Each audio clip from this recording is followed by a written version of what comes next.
Real news, real issues, real people. It's Ciola Wilson, one-on-one. Watching this program and you want to know more about what to look for in terms of red flags or where to go to get help, because SCARS doesn't really do that, you say?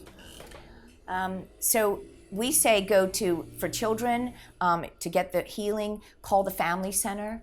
We have all the resources, names of some resources on our website. Government has resources of healings places. You can go to Solstice, the Coalition for the Protection of Children.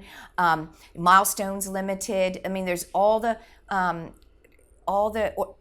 agencies are on our website, scarsbermuda.com, and go to the tab that says Resources for Healing. Now, I know you don't want to bash the government, but there are critics who say, why is something of such social significance being run by charities? Why don't we have structure? Because the Department of Child and Family Services is not the best run department based on its own track record.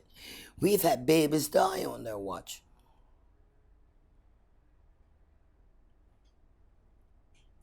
Yeah, I just think, there's always room for improvement. I think, in any organization, leadership is really important. Training is really important. I think people have, intentions are good. Their hearts are in the right place. But I think we need accountability, and I think, that's really important in this type of thing. We need children to know that they're, constantly supported. What child, really wants to leave and be away from, their home, their families? I know Child and Family Services do work with intervention and, are trying to get families, doing the intervention on the parents, because what child doesn't want the person who brought them into the world not to be in their life? All they want is their mom or dad to be in their life.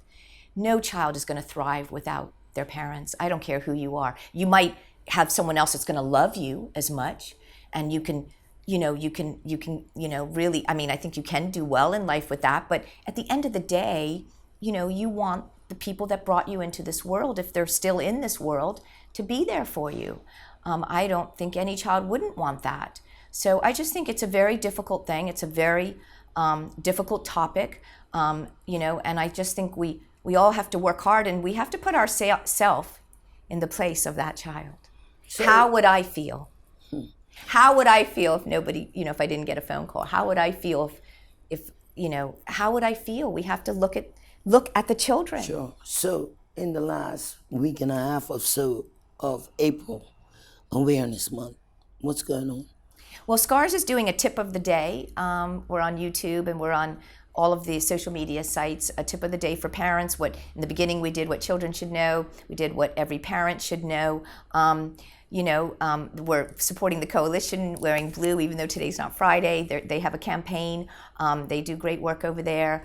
The Family Center and SCARS did an article together about, an outfit is never an invitation. It's just awareness. But to be honest, Ciola,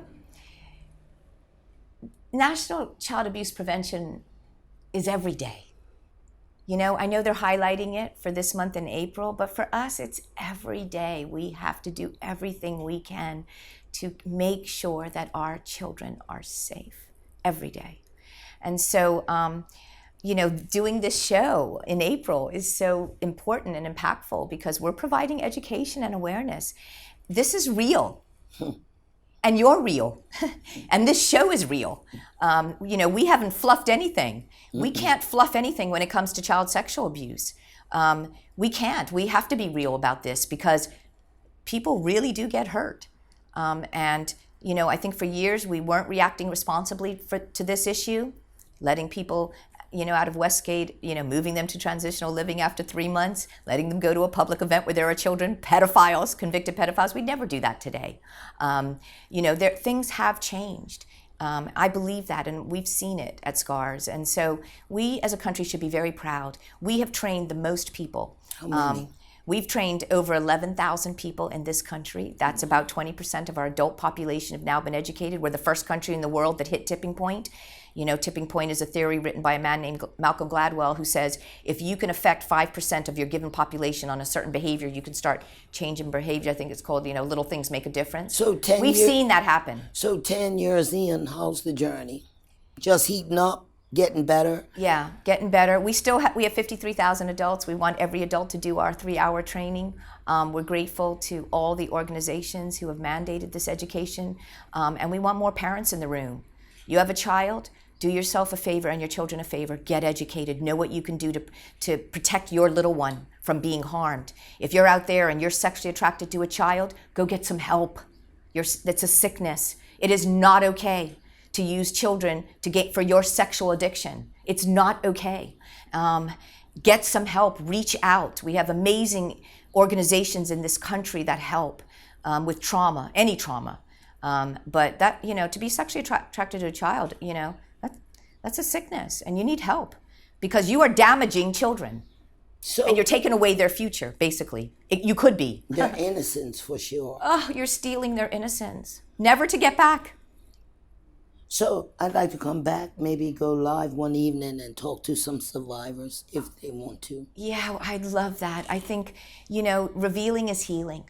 You think so? It is. It really is because you're keeping that secret deep down and that just makes you feel terrible.